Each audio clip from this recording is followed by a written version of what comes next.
오늘 우리 주님 앞에 예배하러 나왔습니다. 그래서 우리는 우리 주님을 믿음의 눈으로 바라봅니다. 나를 향해서 한없는 사랑을 베푸신 주님을 봅니다. 내가 나라면 나를 용납하거나 용서할 수 없을 그때도 내게 은혜 베푸셔서 끝까지 자비와 긍휼로 만나주시는 주님을 믿음으로 저희가 오늘 이 시간에 만납니다. 이렇게 주님 앞에 예배하면서 주님을 바라봅니다마는 혹시 이런 생각해 보셨습니까? 내가 이렇게 예배 드릴 적마다 주님께서 나를 어떻게 보실까? 또 주님께서 나를 보신다면 내 어디를 중요하게 생각해서 보실까? 생각해 보신 적 있습니까? 그러니까 우리가 주님을 향해서 시선을 두면서 주님을 바라보는 나는 어떤 사람인가를 생각을 깊이 하지 않은 채 예배드리는 경우가 많습니다. 주님께서 나를 보실 적에 어떤 모습으로 보실까를 우리가 알아야 되는데 그것을 가장 정확하게 보여주는 사건은 사무엘상 16장에 있습니다. 하나님께서 이스라엘 왕을 새로 기름 부어 세우시기로 작정하셨습니다. 그리고 그 하나님께서 사무엘 선지자에게 내가 베들레헴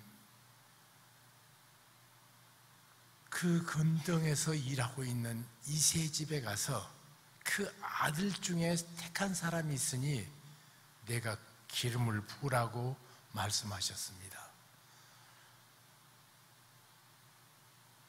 사무엘이 주의 말씀 듣고 갔습니다.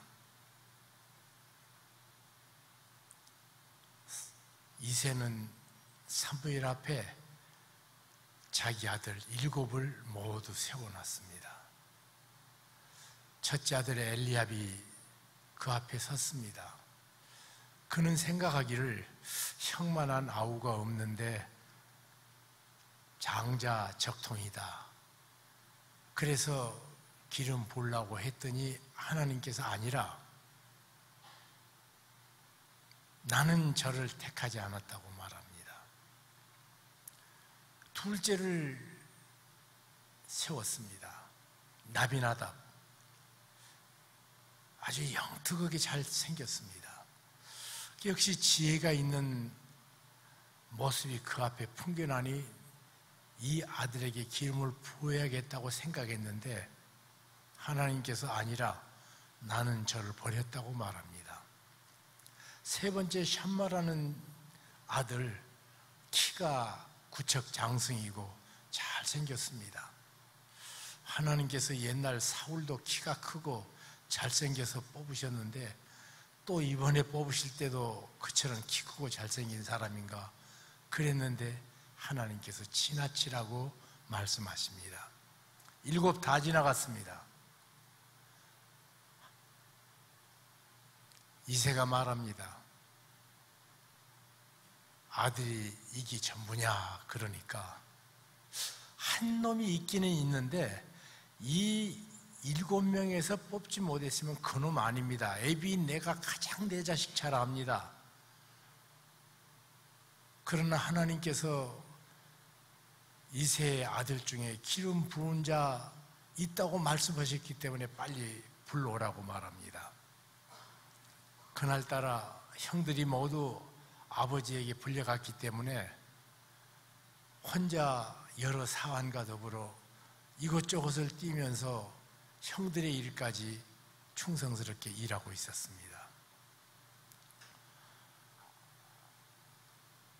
아버지 정가를 받자마자 그는 숨이 턱에 차듯 힘차게 달려서 아버지 집에 도착했습니다. 집에 들어갔더니 집안 분위기가 이상합니다. 한쪽에 형님들은 시무룩하게 서 있고 늘 당당했던 아버지는 이상하게 세계에서 한 사람을 너무 어려워하고 있습니다. 보니까 노인이 계십니다. 그 점잖고 품이 있는 노인들, 어린 소년은 눈을 들어 바라봤습니다. 눈과 눈이 마주쳤습니다. 그때 사무엘에게 하나님께서 말씀하십니다. 바로 이 아이라. 나는 사람이 아니다. 나는 하나님이다. 사람은 외모로 판단하지만 나 여호와는 그 마음을 본다. 여러분, 마음을 보신 하나님. 그래서 사도행전 13장 22절에 하나님께서 이 다윗을 보시면서 사무엘에게 해줬던 말이 기록되어 있습니다. 내가 이새의 아들 다윗을 만나니 내 마음에 합한 자라. 그를 통하여 내 뜻을 다 이루리라 하시고 이루셨다. 그렇게 말했습니다. 마음을 보십니다. 여러분, 하나님께서 내 마음을 보신다는 말이 어찌 보면 얼마나 무서운 말입니까?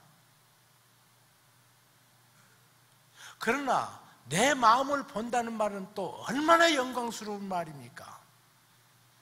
무슨 말입니까? 여러분, 사람들은 사람을 볼 적에 그의 용모를 봅니다. 그의 스펙을 봅니다. 그의 소유를 봅니다.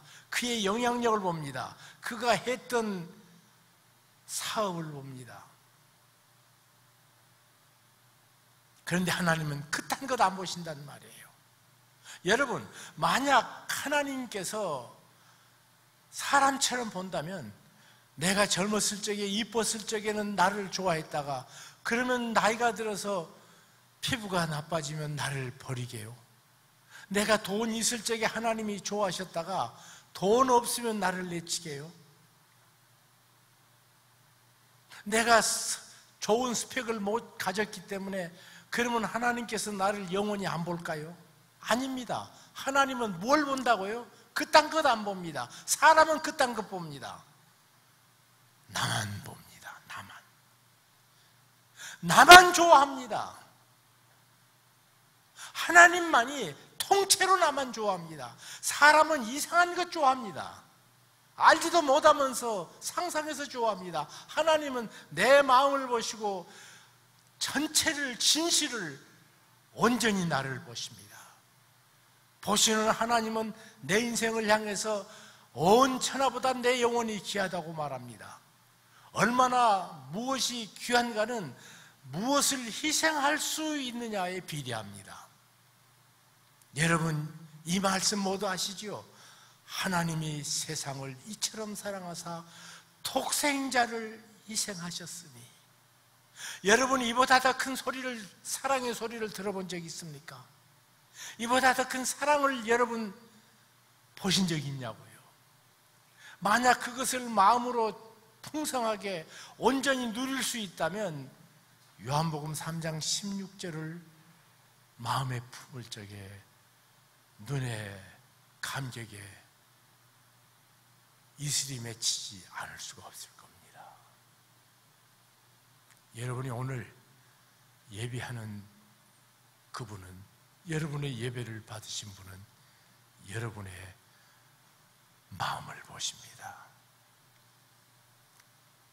문제는 우리들은 내게 있어서 다른 것은 많이 신경을 쓰는데 하필 마음에 대해서는 신경 안 씁니다. 여러분, 마음에 대해 신경 써본 적이 있어요? 그래서 아무거나 그냥 마음속에 생겨나는 대로 던져버리고 맙니다. 술을 넣으면 술통이고, 밥을 넣으면 밥통이고, 돈을 넣으면 통이라고 않고 금고라고 그러더라고. 그건 조금 다른가 봐요. 근데 우리들은 마음속에 온갖 잡동사니를 버려둬서 쓰레기통 만들고 있잖아요. 그리고 내 마음에 창이 있는데 그 창마다 온갖 추잡한 스팸으로 가득 채워 어두운 마음으로 평생 살고 있지 않습니까? 여러분, 최대의 축복을 주님께서 8개를 말씀하셨을 적에 그 모든 복은 마음의 복입니다. 마음이 가난한 자는, 마음이 쓸데기 없는 것들로 가득 채워놓은 쓰레기통 마음을 가진 인생,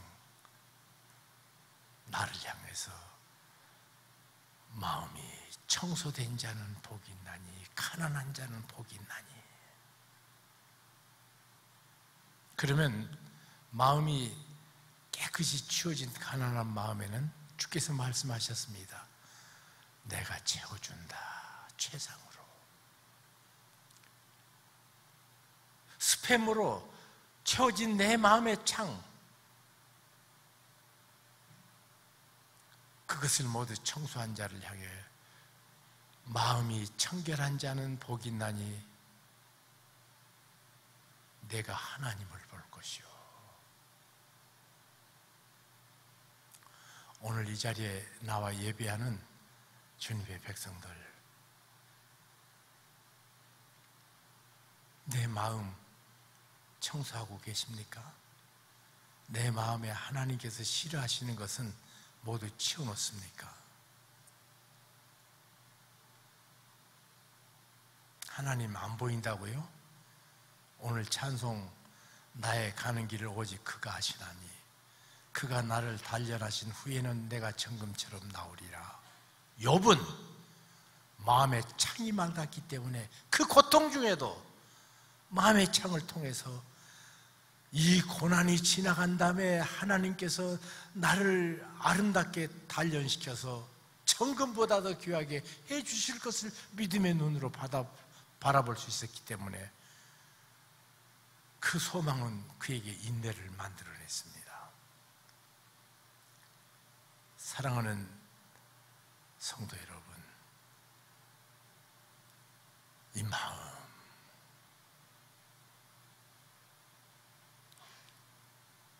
왜 그처럼 마음대로 내깔립니까? 베드로 사도는 내 숨은 마음을 늘 아름다운 것으로 단장하라, 그렇게 권면하셨습니다. 이제 나쁜 마음은 늘 버리고요, 좋은 마음을 꼭 가져라. 지금 하나님의 사람 사도 바울이 얼마 있으면 주님께서 부르셔서 순교의 제물로 드려드릴 것을 목전에 두고 디모데후서 썼습니다. 심야간 아들 디모데, 믿음의 아들 디모데가 몹시 부끄러움을 많이 탔고, 그리고 늘 소극적이고 섬세하지만 대범하지 못하고 그런 마음을 가지고 있었습니다. 그랬기 때문에 사랑하는 믿음의 스승 사도 바울이 세상을 떠나면 어떻게 할까 몹시 걱정하고 있는데 디모데의 후서를 쓰면서, 야, 나 떠나도 너를 돌보시고 축복하실 분은 하나님이시에요. 그런데 그 하나님 앞에 네 마음만 바로 서면 하나님께서 바로 인도하셔. 이새의 아들 다윗을 만나니 내 마음에 합한 자라, 그를 통하여 내 뜻을 다 이루리라 하시고 이루셨거든. 네가 하나님 그분과 마음이 합하기만 하면 하나님께서 맡기신 일 너를 통해 하나님이 하셔. 사실은 내 생애가 그랬다. 하나님께서 내 생애를 통해서 그분이 자기 일을 원없이 하셨다. 너도 그분 앞에 바른 마음으로 서라. 그래서 오늘 이 디모데후서 1장 7절, 하나님께서 우리에게 주신 마음은 두려워하는 마음은 아니에요. 그건 치워야 돼요. 이 두려움이라는 것은 사람 마음에 깊이 존재처럼 늘 바닥에 깔려 있는 것입니다. 그래서 제가 대학교 다니기 전에 철학과를 공부했는데, 그때 우리가 공부하는 공부, 세계 철학의 중심이 실존 철학이었습니다. 이 실존 철학에서 사람의 본질을 두려움이라고 말합니다. 그래서 불안과 공포다. 불안은 대상이 없는데 두려운 거고요, 공포는 확실한 대상이 있는 두려움입니다. 이것이 인생을 지배하고 있다고 말했습니다. 근데 오늘 사도 바울은, 야, 두려워하는 것은 세상 사람에게는 맞아. 그렇지만 우리에게는 아니야. 그건 우리의 마음 아니야. 두려워하는 마음 아니야. 그런데 사실은 믿음의 걸물들에게도 하나님 앞에 섰을 적에 가장 큰 근본적인 두려움이 있었습니다. 예를 들면 모세 딸기 나무에 불로 나타나시는, 찾아오신 하나님, 그 앞에 두려워하는 모세를 보고, 모세야, 두려워 말라, 두려워 말라고 말합니다. 그런가 하면 모세가 하나님께서 부르셔서 떠난 다음 민족의 지도자를 잃은 민족, 그 민족을 하나님께서 엄청나게 크게 약속하신 가나안 복지로 들어가야 되는데 지도자로 임명받은 여호수아가 몹시 두려워하고 있었습니다. 그러니까 하나님께서 말합니다. 여호수아야, 강하고 담대하라. 두려워하지 말라. 내가 너와 함께한다. 너는 좌로나 우로나 치우치지 말고 내가 너에게 부탁한 그 말을 꼭 붙잡고 살아라. 그러면 네가 형통한다. 모세에게 있었던 것처럼 내가 너와 함께한다. 이렇게 세워주는 모습을 봅니다. 그런데 이 두려움이 사실은 믿음의 조상인 아브라함에게도 있었습니다. 창세기 15장을 가보면 아브라함이 잠을 자지 못한 채 몸을 뒤척이고 있었습니다. 깊은 한밤중에 하나님이 찾아오셨습니다. 그리고 말씀하십니다. 아브라함아, 두려워 말라. 뭐가 두려웠을까요? 그 다음 말씀 보면 이 두 가지가 가장 큰 두려움이었을 것 같고, 그 두려움은 또 우리가 인생을 살면서 그 본질처럼 갖는 두려움이 되지 않을까 생각됩니다.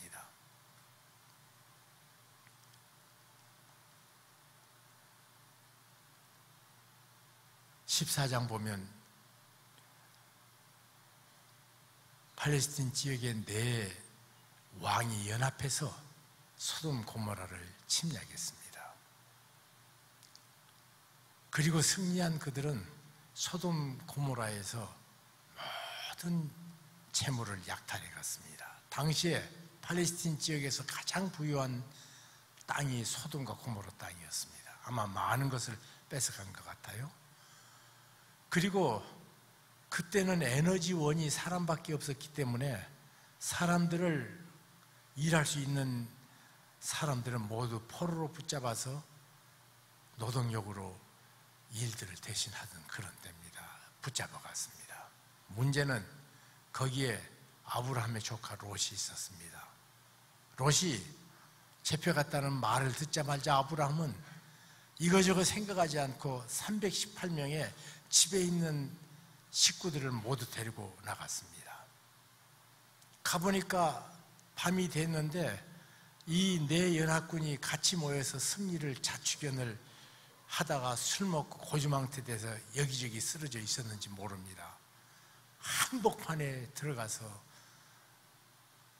이 318명이 싸움을 벌이니까 이 네 왕국의 그 군인들의 복장이 다르고 생각이 다르고 그러니까 뭐 318명이 달려왔을 생각 안 하고 누가 반란을 일으켰다 그래서 자기 편이 아닌 사람을 다 죽이기 시작했어요. 그래가지고는 스스로 자멸합니다. 318명 사환으로 대승을 거둔 아브라함은 자기 롯과 함께 소돔 고모라로 빼앗긴 재물을 가지고 왔습니다.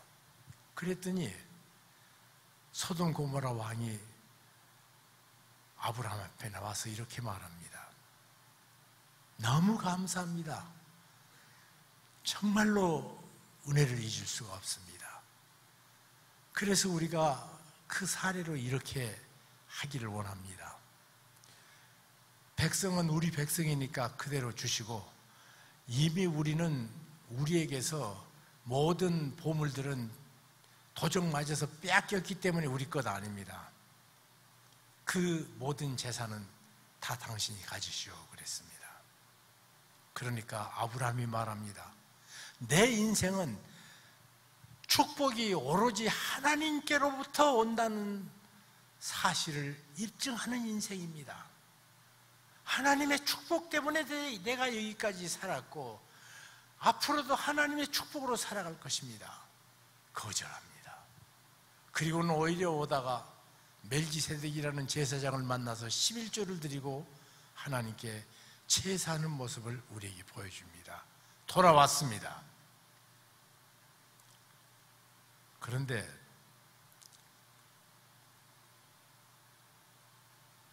내 왕이 쫓겨나가지고 그리고는 다시 복귀를 해보니까 글쎄 318명에게 우리 내 나라의 군대가 이렇게 쉽게 패배하다니.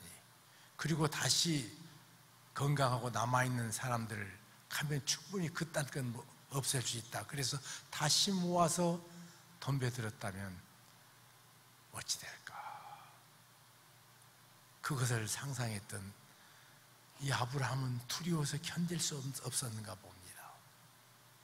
이것이 첫 번째 두려움입니다. 두 번째 두려움, 앞으로 내 인생이 어떻게 될까? 왜냐하면 그가 그 엄청난 재물을 가지고 왔을 적에 그 부유한 재물 오면서 얼마나 뿌듯했겠어요. 그런데 나는 더 큰 하나님을 가졌기 때문에 이 땅 것 아무것도 아니다, 호기롭게 주었는데 다시 돌아와 보니까 돌아왔더니 하나님 축복만 바란다고 그랬는데 소떼나 양떼 숫자가 늘어나는 것도 아니고 소떼 양떼가 먹을 풀밭이 갑자기 자라서 풀 뜯어 먹일 고생 안 해도 되는 것이 아니고, 또 팔레스틴 지역은 우기가 지나면 온 산이 가뭄입니다. 물을 찾는 것이 그처럼 고역스러웠습니다. 어떻게 다음에 내가 물을 찾아야 되나, 이런 고민거리가 있었습니다. 근데 아무것도 없이 그대로 옛날과 똑같은 자기, 그때 준다고 할 적에 11조라도 받았으면 그러지 않겠어요? 그리고 내일은 또 내가 또 그 고통을, 그 어려움을, 그 수고를 계속해야 되는구나. 미래에 대한 갑작스럽게 두려움이 생겼습니다. 하나님께서 그래서 말합니다. 아브라함아, 두려워 말라. 내 방패다. 여러분, 하나님이 내 방패라는 시편의 아마 수십 번 여러분들이 읽었을 겁니다. 그래도 그 말의 진짜의 뜻을 한 번도 깊이 생각해 본 적이 없지 않을까 하는 생각 같습니다. 하나님이 내 방패란 말이 무슨 말인 줄 아세요? 도단성이 아랍 군대로 몇 겹겹이 둘러싸여서 모든 도단성의 백성들이 혼란에 빠져서 살려달라고 두려워서 벌벌 떨고 절망하고 있을 때였습니다. 그때 믿음의 사람 엘리사가 옆에 있는 사안에게 이렇게 말합니다. 우리 안에 계신 지가 저들보다 더 크도다. 그래도 무슨 말인 줄 모르는 이 사안에 의해서 기도한 즉 눈이 열리자 갑자기 열린 눈앞에 불말과 불병거가 아람 군대보다 더 많이 둘러싸여 지치고 있는 장엄한 광경을 봤습니다. 얼마나 놀랐습니까? 아마 성경에서 한 사람을 보호한다는데 이처럼 적극적으로 영광스럽게 보호하는 모습 다른 데서 볼 수 없었을 것입니다. 얼마나 영광스럽습니까? 그러나 그 말은 내가 너의 방패라는 말에 비하면 아무것도 아닙니다. 내가 천군 천사를 통해서 너를 보호한다가 아니라 내 존재 자체가 너의 보호자다. 그래서 나를 공격해서 나를 이기지 못하면 머리털 하나 상할 수가 없다. 하나님이 내 방패 되심. 그것을 알았던 하나님의 사람 다윗은 노래했습니다. 내가 사망의 음침한 골짜기를 다닐지라도 해를 두려워하지 아니하면 주께서 나와 함께 하십니다. 하나님이 보호자인 인생, 천하무적입니다. 그의 안전은 확보됐습니다. 오늘 이 시간에 여러분에게 앞으로 무슨 일이 일어날 줄 모르는 이 세상, 어떤 어려움과 고통이 닥칠지 모르는 세상에서 주께서 내가 너의 방패다, 이렇게 말씀하신 말씀을 내 것으로 붙잡는 시간 되시기를 주님의 이름으로 축복합니다. 이 인생은 천하무적인 인생입니다. 그리고 앞으로 이 고역이 언제 끝나고 내가 일하고 얻어서 수고해야 될 그 보상들, 놓쳐버린 소돔 고모라의 부하들의 보상들을 아직도 마음의 잔영으로 남아있는 그에게 말씀하시기를, 아브라함아, 내가 너의 지극히 큰 상급이니라. 믿습니까? 모든 보호하는 나를 떠날 때가 있어요. 하나님이 내 상급인 인생. 뭘 잃었다고 뭘 잃습니까? 하나님이 상급인데, 하나님이 보상인데. 이것이 크리스찬들에게 주어진 풍성한 삶의 가장 기초적인 첫 출발입니다. 하나님이 내 상급이시다.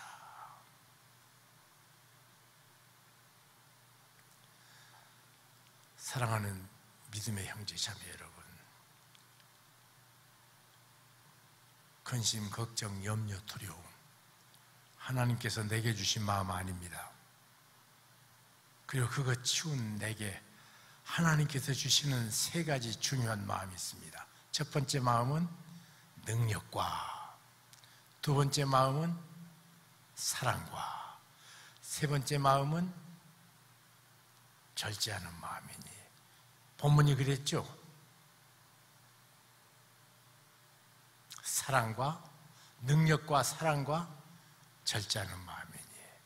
능력, 두나미스라는 말인데 다이나마이트라는 말입니다. 그래서 능력이라는 말이 보통 많이 쓰여집니다. 그렇지만 앞 문장과 대비해서 본다면 담대함으로 해도 됩니다. 담대함. 이 두려움이 사라지면 하나님께서 내 마음속에 꼭 주시는 축복이 보입니다. 담대함이에요. 여러분, 전 이스라엘이 덜덜덜덜 떨고 있었습니다. 거대한 골리앗, 이스라엘을 조롱하고 이스라엘을 멸시하고 살아계신 하나님을 회방하는 못된 말로 싸움을 걸어왔습니다. 전 이스라엘이 그의 모습을 보고 덜덜덜 떨었습니다. 그런데 거기에 딱 한 소년 하나, 하나님께서 그 마음에 주신 담대함을 가지고 있던 한 소년이 있습니다. 그게 저까지 그 문제 아니라고 말합니다. 사울왕이 골리앗을 이길 수 있다는 사람이 나타났다고 해서 데려왔는데 조그마한 소년입니다. 그 처음에는 시들하게 봤다가 대화를 해보니까 너무 담대하니까 한번 그러면 해봐라, 지푸라기 잡는 마음으로 허락을 했습니다. 그리고 자기 갑옷을 그에게 입혀줬습니다. 갑옷이 너무 큽니다. 그는 이 큰 갑옷을 던져버리고 목동에 간편한 옷, 그리고 목동이 들었던 지팡이 하나, 시냇가에 가다가 돌멩이 5개 주워서 골리앗 앞에 갑니다. 골리앗은, 야, 너 나 돼지 치러 나왔냐? 여기 전쟁터야. 너 지금 내 앞에 썩어지지 않으면 너를 내가 찢어서 한쪽은 하늘의 새들에게, 한쪽은 땅의 짐승들에게 밥으로 주겠다. 썩어지라고 악습니다. 그때 말합니다. 너는 창과 칼로 내게 나오지만 나는 내가 모독하는 만군의 여호와 이름으로 나간다. 물맷돌을 돌려서 힘차게 쏘았습니다. 어떤 크루즈 미사일도, 어떤 토마호크 미사일보다 더 정확하게 하나님의 명예가 걸린 이 돌멩이는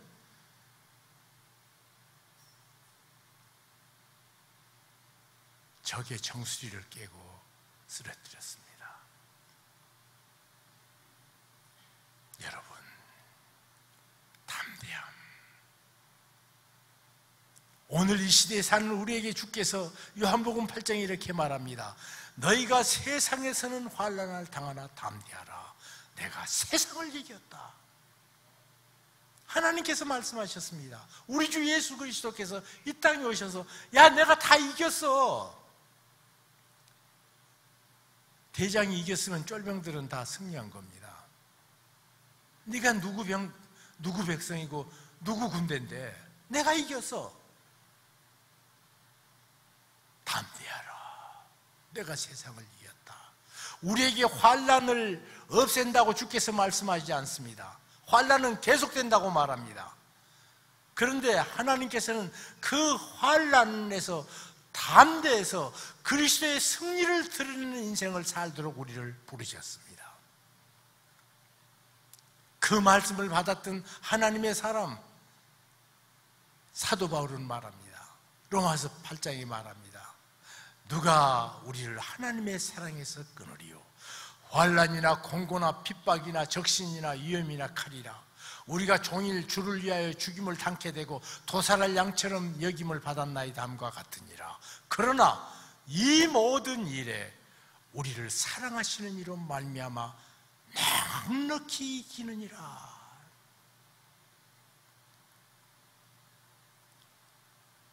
환난이 계속 있잖아요. 환난이나 핍박이나 기근이나 적신이나 위험이나 칼, 이것이 우리 곁에 늘 빙글빙글 돌아요. 그런데 이 모든 일에 우리를 사랑하시는 이로 말미암아 우리가 넉넉히 이기느니라. 넉넉히 다윗도 이겼습니다. 시냇가에서 돌멩이 몇 개 주었죠? 모르세요? 몇 개 주었어요? 네, 5개죠? 골리앗 앞에 몇 개 썼습니까? 모르세요? 성경이 안 써졌어요? 1개 썼죠? 몇 개 남았죠? 얼마나 넉넉해요? 넉넉히 이기느니라. 세상을 향해서는 담대하십시오. 우리를 사랑하시는 그분으로 말미암아 내가 당하는 모든 일을 넉넉히 승리합니다. 이것이 크리스찬 라이프예요. 두 번째로는 사랑과 그랬습니다. 이 사랑은 내 이웃을 내 몸처럼 사랑하라고 그랬습니다. 여러분, 사랑하는 사람만이, 할 줄 아는 사람만이 진짜 다른 사람하고 사랑할 수 있어요.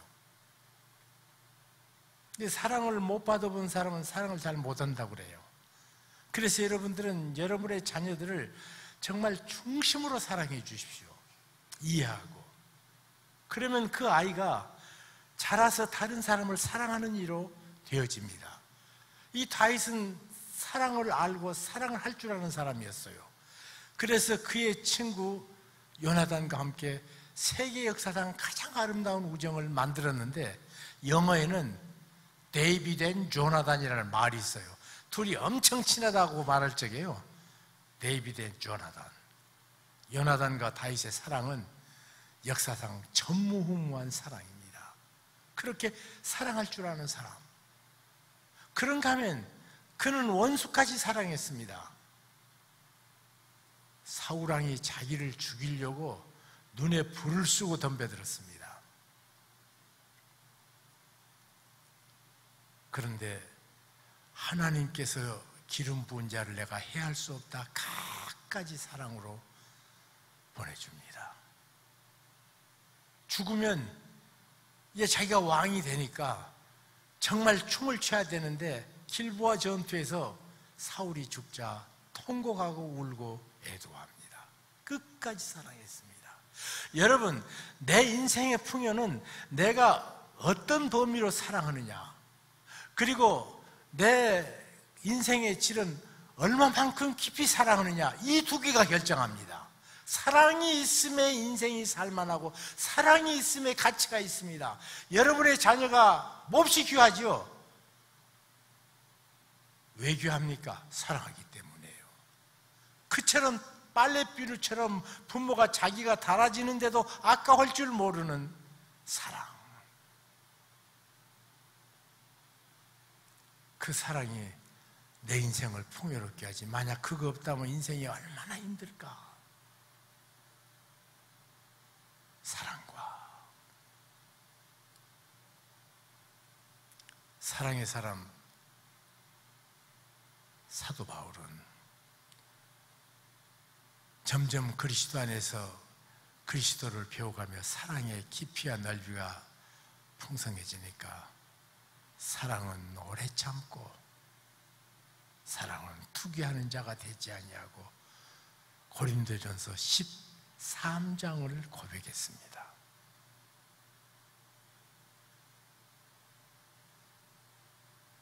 인생의 풍요는 다시 말합니다. 사랑의 범위와 사랑의 깊이로 결정합니다. 돈 많이 가진 거? 저는 어쩌다가 이번에 신문에 많이 나는 비행기 회사 사장들 보면서 어쩌다가 저 사람들은 돈이 많아서 재수없이 저렇게 고생하는가. 참 불쌍한 사람들 아니에요? 어찌 되다 보니까 제가 한국의 재벌들도 꽤 개인적으로 압니다. 가정도 알고. 그런데 이 사람들은요, 모든 것이 예수 믿어도 똑같아요. 결국 돈이 중심에 서가지고 돈으로 주변을 판단하는데 그 돈 있는 자기들 우리하고 그의 사람들은 다 저것들이에요. 인생을 저것들하고 살려니까 얼마나 인생이 고단해.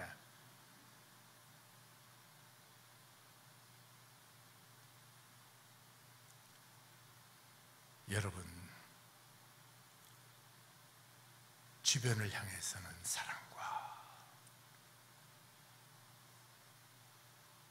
마지막으로 절제하는 마음이니, 이 전 성경은 근신하는 마음이니 그랬습니다.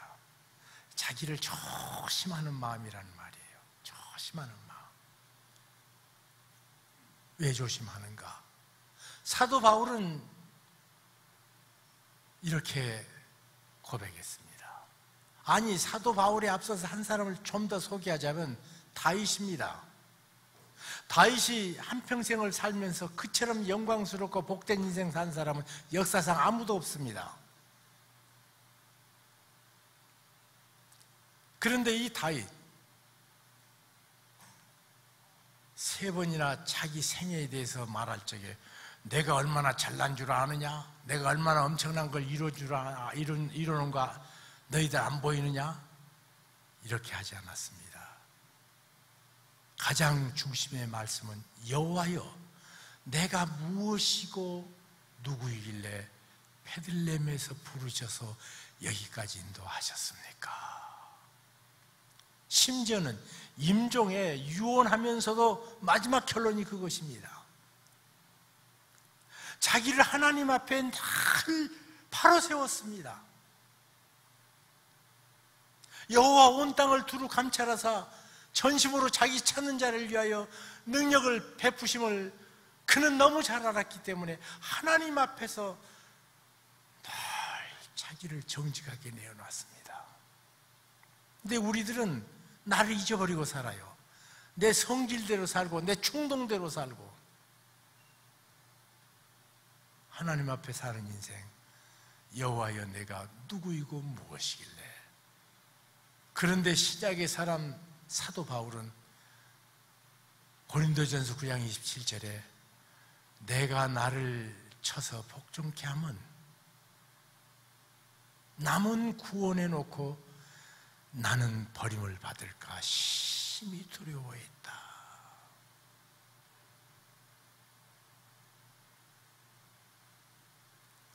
자기 자신을 하나님 앞에서 서야 될 자리에 서 있는 두 사람의 삶. 어떻게 그걸 했나요? 조심하여, 조심하여. 자기가 굉장히 소중하게 생각하지 않아요, 자신을? 근데 조심은 안 해. 아무렇게나 살아요. 얼마나 귀한 인생인데.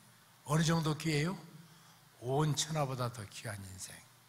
증거가 어디 있냐고요? 하나밖에 없는 외아들을 십자가에 나를 위해 희생하신 그 사랑. 내가 잘났을 땐가? 아닙니다. 우리가 아직 죄인 되었을 적에 이런 존재가 납니다. 그런데 조심조심해서 이 귀하고 아름다운 것이 내 삶 속에서 더 복되고 영광스럽게 이루어지는 인생으로 주께서 부르셨습니다. 그래서 성경은 말합니다. 네 인생의 가장 중요한 것은 마음이다. 당신 돈 아니에요. 당신 열심도 아니에요. 당신이 무슨 일을 했던 사업도 아니에요. 당신이에요, 당신. 하나님은 관심이 당신밖에 없어요. 당신의 그 무엇 관심 없어요. 당신을 향해서만 관심 있는 사람이 세상에 어디 있습니까? 부모도 자식을 볼 적에 밖을 보는데 하나님만이 내 마음을 보십니다.